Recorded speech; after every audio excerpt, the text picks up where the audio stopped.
Vitthala temple ಹತ್ರ ಬರ್ತಾ ಇದ್ದೀವಿ. ನೀವು ಎಲ್ಲ ಮಾರ್ಕೆಟ್ ಎಲ್ಲ ಈ ಸಂಗೀತ ಮಂಟಪ ಈ ಥರ ಇತ್ತು ಮುಂಚಿತವಾಗಿ. ಮೇಲ್ಗಡೆ ಗೋಪುರಗಳು, ಕಳಸಗಳು ಇಟ್ಕೋತಿದೆ. ಈ ಥರ ನೋಡಿ ಕೆಳಗಡೆ ಶಿವಲಿಂಗ, ಮೇಲ್ಗಡೆ ಆದಿಶೇಷ. ಅಲ್ಲಿಂದ ಇನ್ಸ್ಪೈರ್ ಆಗಿ ಬಂದರೆ ಈ ಥರ ರಥಗಳು ಒಂದು ಭಾರತದಲ್ಲಿ 3 ಅದಾವೆ ರೀ. First Konark, second fasten your seat belts. Welcome back. ನಾವು ಇವಾಗ ಹೋಗ್ತಿರೋದು ವಿಠ್ಠಲ್ ಟೆಂಪಲ್ ಆ್ಯಂಡ್ ಕಲ್ಲಿಂದ ಸೈಡ್ ಕಾಂಪ್ಲೆಕ್ಸ್. ಸೊ ಇವಾಗ ವಿರೂಪಾಕ್ಷ ಟೆಂಪಲಿಂದ ಆ ಕಡೆ ಹೋಗ್ತಿರೋದು. ಅರೌಂಡ್ 2-3 ಕಿಲೋಮೀಟರ್ಸ್ ಇದೆ. ಸೊ ಇವಾಗ ಏನಕ್ಕೆ ಜಲ್ದಿ ಏನಕ್ಕೆ ಹೋಗ್ತಿದ್ದೀವಿ ಅಂದರೆ ಇವಾಗ ಜಾಸ್ತಿ ಜನ ಇರೋದಿಲ್ಲ. ಸೊ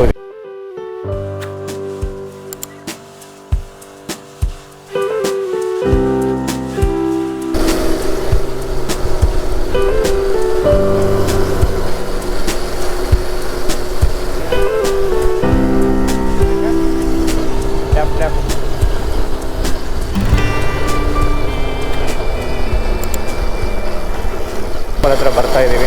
ನೀವು ಎಲ್ಲ ಮಾರ್ಕೆಟ್ ಎಲ್ಲ ನೋಡ್ಬೋದು. ನಿಮಗೆಲ್ಲ ಊಟ ಸಾಮಾನುಗಳೆಲ್ಲ ಸಿಗ್ತಾವೆ. ಮುಂದೆ ಬಂದರೆ ಅಲ್ಲಿ ಪಾರ್ಕಿಂಗ್ ಪ್ಲೇಸ್ ಇದೆ, ಹೋಗಿ ಪಾರ್ಕ್ ಮಾಡ್ಕೊಂಡು ಬರ್ಬೋದು ಗಾಡಿನ. ಇದೇ ಗೈಸ್ ವಿಜಯ ವಿಠ್ಠಲ ಟೆಂಪಲ್ ಎಂಟ್ರೆನ್ಸ್.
ಹೆಸರು ಬಂದು ರುದ್ರಮುನಿ ಅಂತ ಸರ್. ತಾವು ಬಂದಂಥ ದೇವಸ್ಥಾನ ಹೆಸರು ಬಂದು ವಜ್ರಮುನಿ ರೀ. ರುದ್ರಮುನಿ. ತಾವು ಬಂದಂಥ ದೇವಸ್ಥಾನ ಹೆಸರು ಬಂದು ವಿಜಯ ವಿಠಲ ದೇವಾಲಯ. ಈ ಥರ ಹಂಪಿಲಿ 7 ದೇವಸ್ಥಾನ ಅದಾವ್ರಿ. ಅದ್ರ ಮುಂದೆ ಒಂದೊಂದು ಬಜಾರ್ ಆಗುತ್ತೆ. ಅದರಲ್ಲಿ ಅತಿ ದೊಡ್ಡ ಬಜಾರ್ ಅಂದರೆ ವಿಠಲ ಬಜಾರ್ ಅಂತೇಳಿ. ಇದು ಎಲ್ ಶೇಪ್ ಬಜಾರು. 40 ಮೀಟರ್ ಅಗಲ ಇತ್ತು, 945 ಮೀಟರ್ ಉದ್ದ ಇತ್ತು. ಹಿಂದಿನಿಂದಲೂ 2 ಅಂತಸ್ತಿನ ಕಟ್ಟಡಗಳಿದೆ. G+1 ಒರಿಜಿನಲ್ ಮಂಟಪ ಐತಲ್ರಿ ಅಲ್ಲಂಗ ಇದು. ಇಲ್ಲಿ 1565ರಲ್ಲಿ ಬಹುಮನಿ ಸುಲ್ತಾನರು ಎಲ್ಲ ದಾಳಿ ಮಾಡಿದ್ರು. ಇದೆಲ್ಲ ಡಿಪಾರ್ಟ್ಮೆಂಟ್ ಉತ್ಕನಲ್ಲಿ ಸಿಕ್ಕಂಥ ಕಂಬಗಳು ರೀಬಿಲ್ಟ್ ಮಾಡಿಟ್ಟಿದ್ದಾರೆ. ಈ ಬಜಾರ್ನಲ್ಲಿ ವ್ಯಾಪಾರ ಅಂದರೆ ಕುದುರೆಗಳ ಅಂತಾರಾಷ್ಟ್ರೀಯ ಬಜಾರ್. ಹಿಂದಿನಿಂದಲೇ ನಮ್ಮ ಭಾರತದಲ್ಲಿ ಕುದುರೆಗಳಿದ್ದಿದ್ದಲ್ರಿ, ಎಲ್ಲ ವಿದೇಶಿಯಿಂದ ಬರಬೇಕಾಯ್ತು. ಚೈನೀಸು, ಪರ್ಷಿಯನ್ನು, ಮಂಗೋಲಿಯನ್ಸು, ಅರಾಬು, ಪೋರ್ಚುಗೀಸ್ನ ಕುದುರೆ ತಂದು ಇಲ್ಲಿ ವ್ಯಾಪಾರ ಮಾಡಿ ವಸ್ತು ವಿನಿಮಯ ಮಾಡೋದು ಬಾರ್ಟರ್ ಸಿಸ್ಟಮಲ್ಲಿ. ಇದೆಲ್ಲ ಕುದುರೆ ಬಜಾರ್. ಈ ಬಜಾರ್ ಎಲ್ಲಿ ತಕ್ಕಂತಂದ್ರೆ ತಾವು ಬರ್ಬೇಕಾದ್ರೆ ಒಂದು ಗೆಜ್ಜಲ ಮಂಟಪ ನೋಡಿದ್ರಿ. ಆ ಗೆಜ್ಜಲ ಮಂಟಪ ಅಂತೇಳಿ ಲೋಕಲ್ ಹೆಸರಿಂದ ಗೆಜ್ಜಲ ಮಂಟಪ ಅಂತ ಕರಿತೀರಿ. ಅದು ಒಂದು ಪರಮಕುಶ ಮಂಟಪ. ಅಂದರೆ ಹಿಂದಿನ ದಿನದಲ್ಲಿ ಇಲ್ಲಿ ಪಾಲಿಕೆ ಉತ್ಸವದಾಗ ಮೂರ್ತಿಗಳನ್ನ, ಜಾತ್ರೋತ್ಸವ ಮೂರ್ತಿಗಳನ್ನ ಇಟ್ಟು ಪೂಜೆ ಮಾಡ್ತಕ್ಕಂಥ ಸ್ಥಳ ರೀ. ಇಲ್ಲಿ ಒಂದು ಕುದುರೆ ಗೊಂಬೆ ಮಂಟಪ ನೋಡಿದ್ರಿ. ಅಂದರೆ ಹಿಂದಿನ ದಿನದಲ್ಲಿ ಯಾರು ಕುದುರೆ ವ್ಯಾಪಾರ ಮಾಡ್ತಿದ್ರಲ್ಲ ಅವ್ರು ತಾಂಡವ್ರಿಗೆ ಟ್ಯಾಕ್ಸ್ ಪೇಡ್ ಮಾಡ್ಬೋದು. 1856ರಲ್ಲಿ ಒಬ್ಬ ಬ್ರಿಟಿಷ್ ಅಧಿಕಾರಿ ಬರ್ತಾನೆ, ಅಲೆಕ್ಸಾಂಡರ್ ಜಾನ್ ಗ್ರಿಲ್ಲಾ ಅಂತೇಳಿ. ಅವನು ಫೋಟೋ ತೆಗೆಯೋ ಸಂದರ್ಭದಲ್ಲಿ ಈ ದೀಪಸ್ತಂಭ ಇಲ್ಲಿ ನಿಂತಿತ್ತು. ಈ ನಿಧಿ ಕಳ್ಳರಲ್ದಾರೆ ಒಳಗಡೆ ನಿಧಿ ಐತೆ ಅಂತೇಳಿ ಮಣ್ಣನ್ನು ಅಗ್ದಗ್ದದ್ದು ಬಿಳಿಸ್ಯಾರ. ಈ ಗೋಪುರ ಐತಲ್ರಿ, ಇದಕ್ಕೆ ದ್ರಾವಿಡಿಯನ್ ಶೈಲಿ ಗೋಪುರ ಅಂತ ಕರಿತೀವಿ. ಕೆಳಗಡೆ ಎಲ್ಲ ಕಲ್ಲಿಂದ ಕಟ್ಟಿದ್ದು, ಮೇಲೆಗೆ ಇಟ್ಟಿಗೆ ಗಾರಿಂದ ನಿರ್ಮಿಸಿದಂಥ ಗೋಪುರ. ಇದು ಒಂದು 5 ಅಂತಸ್ತಿನ ಗೋಪುರ. ಇದ್ರ ಮೇಲೆಗಡೆ 5 ಬಂಗಾರದ ಕಳಸಗಳು ಇದ್ರಿ. ಇಲ್ಲಿ 1565ರಾಗ ಬಹುಮನಿ ಸುಲ್ತಾನ್ಗೆ ಮತ್ತು ವಿಜಯನಗರಕ್ಕೆ ಯುದ್ಧ ನಡೀತದೆ. ಅವರೆಲ್ಲ ಹೊಡೆದಾಕಿದ ನಂತರ ಇದೆಲ್ಲ ಬಿತ್ಕೊಂತ ಬರ್ಬೇಕಾದ್ರೆ ಡಿಪಾರ್ಟ್ಮೆಂಟ್ 2000 ಇಸ್ವಿಯಾಗ ರೀಬಿಲ್ಟ್ ಮಾಡ್ಯಾರ. ನಿಮಗೆ ಪಿಂಕ್ ಸ್ಟ್ರಕ್ಚರ್ ಕಾಣ್ತೈತಲ್ರಿ, ಅದೆಲ್ಲ rebuilted. Black colour original structure. ಬಂದು 2 ರಾಜರು ನಿರ್ಮಿಸಿದ್ದಾರೆ. ಒಳಗಡೆ ಇರ್ತಕ್ಕಂಥ ಗರ್ಭಗೃಹ ಬಂದು 1435ರಲ್ಲಿ 2ನೇ ದೇವರಿನ ಕಾಲದಲ್ಲಿ ನಿರ್ಮಿಸಿದ್ದಾರೆ. ನಂತರ 1513ರಲ್ಲಿ ರಾಜ ಕೃಷ್ಣದೇವರವರು ಇಲ್ಲಿಂದ ಒರಿಸ್ಸಾಗೆ ದಂಡೆ ಎತ್ತಿರ್ತಾರೆ ಕೋನಾರ್ಕಿಗೆ. ಆಗಿನ ಕಾಲದಲ್ಲಿ ಕಾಳಿಂಗ ಸಾಮ್ರಾಜ್ಯ ಅಂತ ಕರೆಯುತ್ತಾರೆ. ಆ ಕಾಳಿಂಗ ಸಾಮ್ರಾಜ್ಯದಲ್ಲಿ ಗಜಪತಿ ರುದ್ರಪ್ರತಾಪನ ಯುದ್ಧ ಮಾಡಿದ ನಂತರ ಈ ದೇವಸ್ಥಾನವನ್ನು ನಿರ್ಮಿಸಿದ್ದಾರೆ.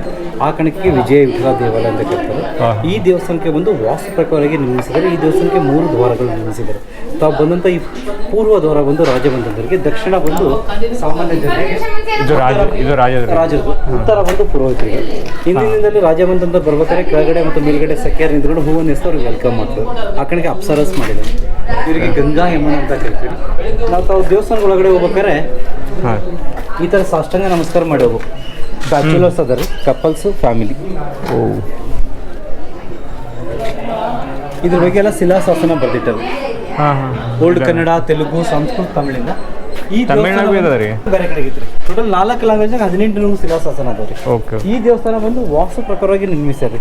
ಆಜ್ಞೆ ಮನೆದಲ್ಲಿ ಅಡುಗೆ ಮನೆ ಐತಿ. ಹಾಂ ಇದೆಲ್ಲ ಭೋಜನ ಶಾಲೆ. ಹಾಂ ಹಾಂ ಬಂದಂಥ ಯಾತ್ರಿಕರಿಗೆ ಊಟ ಕೊಡೋದು. ಇದು ಬಂದು ಆಳ್ವಾರ ಮಂಟಪ ಅಂತ ಕರೀತಾರೆ. ಇಲ್ಲಿ ಕಂಬಗಳಿದಾವಲ್ಲ, ತಾವು ಏನನ್ನ ದೇವಸ್ಥಾನದಾಗ ಪೂಜೆ ಮಾಡಬೇಕು, ನಾವು ಇಲ್ಲಿ ದೇವರ ಸೇವೆ ಮಾಡ್ಬೇಕಂತ ಬಂದಂಥ ಇಟ್ಕೊಳ್ಳೋಕೆ ಸ್ಥಳಗಳದು. ಇದು ಬಂದು ಭಜನಾ ಮಂಟಪ. ಇದು ಬಂದು ಬಲಿಪೀಠ. ಬಲಿ ಏನು ಕೊಡ್ತಿದ್ರಲ್ಲ ಸರ್, ಪೂಜೆ ನಂತರ ಪ್ರಸಾದ ಇಡಕ್ಕಾಗಿ ಬಲಿಪೀಠ. ಇದು ಯಜ್ಞಕುಂಡ, ಯಜ್ಞ ಮಾಡಕ್ಕೆ ಅಷ್ಟ ದಿಕ್ಪಾಲಕರು ಅದಾರೆ. ಇದು ಅಷ್ಟ ದಿಕ್ಪಾಲಕರು ಅದಾರೆ. ಓಕೆ. ಈ ರಥ ಇದೆಯಲ್ರಿ, 1513 ಮುಂಚೆ ಕಲ್ಲಿನ ರಥ ಇದ್ದಿದ್ದಲ್ರಿ. ಗರುಡ ಸ್ತಂಭ, ಗರುಡನ ಮೂರ್ತಿ ಇತ್ತು. 1513 ರಾಜಕೃಷ್ಣ ದೇವರು ಒರಿಸ್ಸಾದಲ್ಲಿ ಯುದ್ಧ ಗೆದ್ದ ನಂತರ ಈ ತರ ರಥ ನೋಡಿ ಅವ್ರಿಗೆ ಖುಷಿ ಆದ ನಂತರ ಬಂದು ನಿರ್ಮಿಸಿದಂಥ ರಥ. ಅಲ್ಲಿ ನೋಡಿ ಬಂದ ನಂತರ ಅಲ್ಲೇನು ಇತ್ತು ರಥ ಇದ್ರಿ. ಅಲ್ಲಿ 24 ಚಕ್ರಗಳಿದಾವು. ಒಂದೊಂದು ಚಕ್ರಕ್ಕೆ ಒಂದೊಂದು ಟೈಮಿಂಗ್ ಗೊತ್ತಾಗ್ತದೆ ರೀ. ಏಕಶಿಲಾ ಅಲ್ಲಿ ಇಡೀ ನಮ್ಮ ಭಾರತದಲ್ಲಿ ಫಸ್ಟ್ ಸನ್ರೈಸ್ ಆಗೋದು ಅಲ್ಲೇ, ಸೂರ್ಯ ಹುಟ್ಟೋದು ಅಲ್ಲಿಂದ ಇನ್ಸ್ಪೈರ್ ಆಗಿ ಬಂದರೆ. ಈ ಥರ ರಥಗಳು ಒಂದು ಭಾರತದಲ್ಲಿ 3 ಅದಾವೆ ರೀ. ಫಸ್ಟ್ ಕೋನಾರ್ಕು, ಸೆಕೆಂಡ್ ಬಂದು ಮಹಾಬಲಿಪುರಮ್, 3ನೇ ಬಂದು ಹಂಪೆ. ಈ ಕೋನಾರ್ಕು ಮಹಾಬಲಿಪುರಮಲ್ಲಿ ಅದು ಏಕಶಿಲಾ. ಇದು ಏಕಶಿಲ ಅಲ್ಲ, ಇದು ದೊಡ್ಡ ದೊಡ್ಡ ಕಲ್ಲುಗಳು 7 ಇದೆ, ಚಿಕ್ಕ ಚಿಕ್ಕದು 28 ಕಲ್ಲುಗಳಿದೆ. ಸದ್ಯದ ಮಟ್ಟಿಗೆ 16 ಎತ್ತರ ಇದೆ. ಹಿಂದಿನದಲ್ಲಿ 26 ಎತ್ತರ ಇತ್ತು. ಮೇಲೆ ಒಂದು ಚಿಕ್ಕದೊಂದು ಗೋಪುರ ಇತ್ತು. 1972ರಲ್ಲಿ ಡಿಪಾರ್ಟ್ಮೆಂಟ್ ತೆಗೆದಾಕಿದ್ದಾರೆ. ಅದೆಲ್ಲ ಗಿಡಗಳು ಬೆಳೆದು ಆ ಗಿಡಗಳು ವಜಿಂದ ಇದೆಲ್ಲ ರಥ ಕಾಕಾಕಿ ನಿಂತ್ಬಿಡು. ಆ ಕಡೆಗೆ ರಿಮೂವ್ ಮಾಡಿದ್ದಾರೆ. ಈ ರಥ ಏನು ನಡೀತಿದ್ರೆ ಶೋ ಸಲುವಾಗಿ ಮಾಡಿರೋದು. ಸ್ಪೆಷಲಿ ಈ ರಥ ನಿರ್ಮಿಸಿದ್ದು ಗರುಡನ ಸಲುವಾಗಿ. ಒಳಗಡೆ ಗರುಡನ ಮೂರ್ತಿ ಇದೆ. ನಮ್ಮ ಹಿಂದೂ ಸನಾತನ ಧರ್ಮದಲ್ಲಿ ರಥ ಇದ್ದ ಸಂದರ್ಭದಲ್ಲಿ ರಥೋತ್ಸವ ಮಾಡಬೇಕಲ್ಲ, ಆ ಕಲ್ಯಾಣ ಮಂಟಪದಲ್ಲಿ ಕಲ್ಯಾಣ ಉತ್ಸವ ಮಾಡಿದಂಥ ಮೂರ್ತಿಗಳು ಅಂತಂದು ರಥದಲ್ಲಿ ಇಟ್ಟು ಹಿಂದ್ಗಡೆ ಆ ಚಕ್ರನ ಮಾತ್ರ ಕೈಗಳಿಂದ ತಿರುಗಿಸೋರು. ಆ ತಿರುಗಿಸೋ ಸಂದರ್ಭದಲ್ಲಿ ಜನಗಳೆಲ್ಲ ಮನದಲ್ಲಿ ದಟ್ಟಣೆ ಮಾಡ್ತಿದ್ರು, ಇಲ್ಲಿ ಜಾತ್ರೋತ್ಸವ ಜರುಗ್ತಿದೆ ಅಂತೇಳಿ. ಇದಕ್ಕೆ ಈ ರಥಕ್ಕೆ ಈ ದೇವಸ್ಥಾನಕ್ಕೆಲ್ಲ ಪೇಂಟಿಂಗ್ ಮಾಡಿದ್ರು ಆಗಿನ ಕಾಲದಾಗ. ಆರ್ಗ್ಯಾನಿಕ್ ಪೇಂಟಿಂಗ್ ಐತಿ ನೋಡ್ರಿ ನಿಮ್ಮ ಕೆಳಗಡೆ. ಯೆಲ್ಲೋ, ರೆಡ್, ಗ್ರೀನ್ ಇದೆಯಲ್ಲ, ಇದೆಲ್ಲ ಪೇಂಟಿಂಗ್ ಇತ್ತು ರೀ. 510 ವರ್ಷ ಆಯ್ತಲ್ಲ, ಗಾಳಿ ಮಳೆಗೆ ಬಿಸಿಲಿಗೆಲ್ಲ ಔಟೋಗಿದ್ರಿ. ನಾವು ದಂತಕಥೆಯಲ್ಲಿ ಇರ್ತೀವಿ. ಇಲ್ಲಿರ್ತಕ್ಕಂಥ ವಿಠಲ ಮತ್ತು ರುಕ್ಮಿಣಿಯ ಮೂರ್ತಿಗಳನ್ನು 1565ರಲ್ಲಿ ಭಾನುದಾಸ್ ಅಂತ ಒಬ್ಬ ಪುರೋಹಿತರು ಈ ಮೂರ್ತಿಗಳನ್ನು ತಗೊಂಡೋಗಿ ಮಹಾರಾಷ್ಟ್ರ ಪಂಢರಪುರದಲ್ಲಿ ಇಟ್ಟಿದ್ದೇವೆ ಅಂತ ಹೇಳ್ತಾರೆ. ಆ ಕಾರಣಕ್ಕಾಗಿ ನಾವು ಮಹಾರಾಷ್ಟ್ರದಲ್ಲಿ ಹೋದ್ರೆ ಇದೇ ಥರ ಮೂರ್ತಿನ ದರ್ಶನ ಮಾಡ್ತಾರೆ. ಮಹಾರಾಷ್ಟ್ರ ಜನ ಈಗಲೂ ಏನಂತ ಕರೀತಾರೆ ಅಂದರೆ ಕನ್ನಡ ವಿಠಲ, ರಾಜ ಪಂಡರೀಚ, ಕರ್ನಾಟಕ ವಿಠಲ ಅಂತ ಕರೀತಾರೆ. ಇಲ್ಲಿಗೆ ಒಯ್ದಂಥ ಮೂರ್ತಿಗಳು ಅಂತ ಹೇಳ್ತೀವಿ.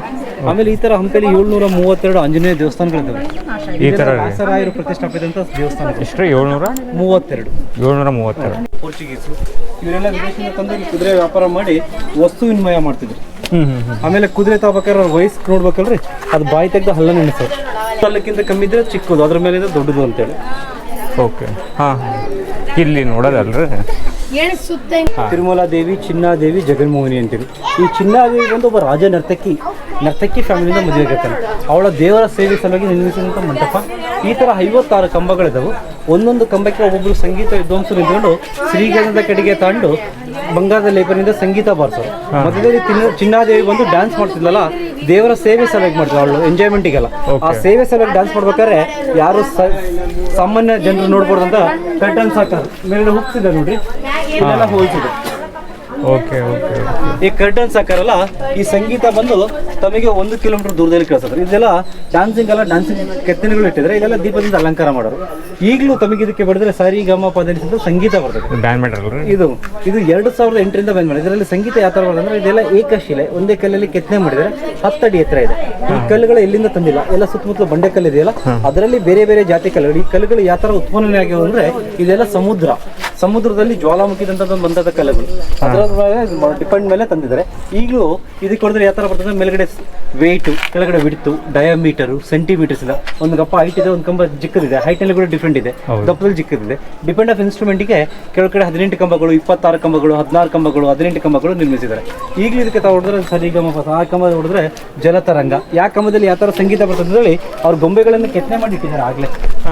ಇಲ್ಲಿ 2ನೇ ಕಂಬ ಇದೆಯಲ್ಲ, ರುಂಡ ಇಲ್ಲಲ್ಲ, ಪಂಚತಾಳ ಬರ್ತದೆ, ಕೈಗಳಿಲ್ಲ, ಮೃದಂಗ, ಅಲ್ಲಿ ಡಮರುಗ, ಓಕೆ. ವೀಣಾ ತಬೂಲ ಅಂತೇಳಿ ಒಂದೊಂದು ಕಂಬದಲ್ಲಿ ಒಂದೊಂದರ ಸಂಗೀತ.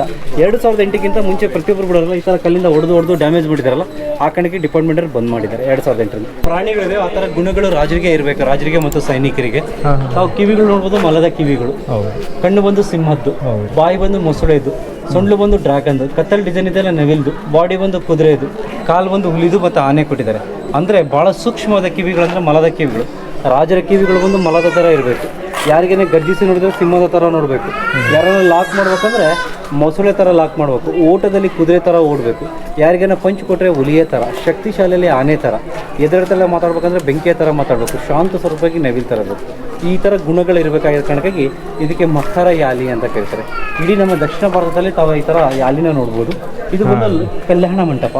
ಹಿಂದಿನಿಂದಲೇ ವಿಠಲ ಮತ್ತು ರುಕ್ಮಿಣಿಯ ಮೂರ್ತಿಗಳನ್ನಿಟ್ಟು ಕಲ್ಯಾಣ ಉತ್ಸವ ಮಾಡ್ತಕ್ಕಂಥ ಮಂಟಪ.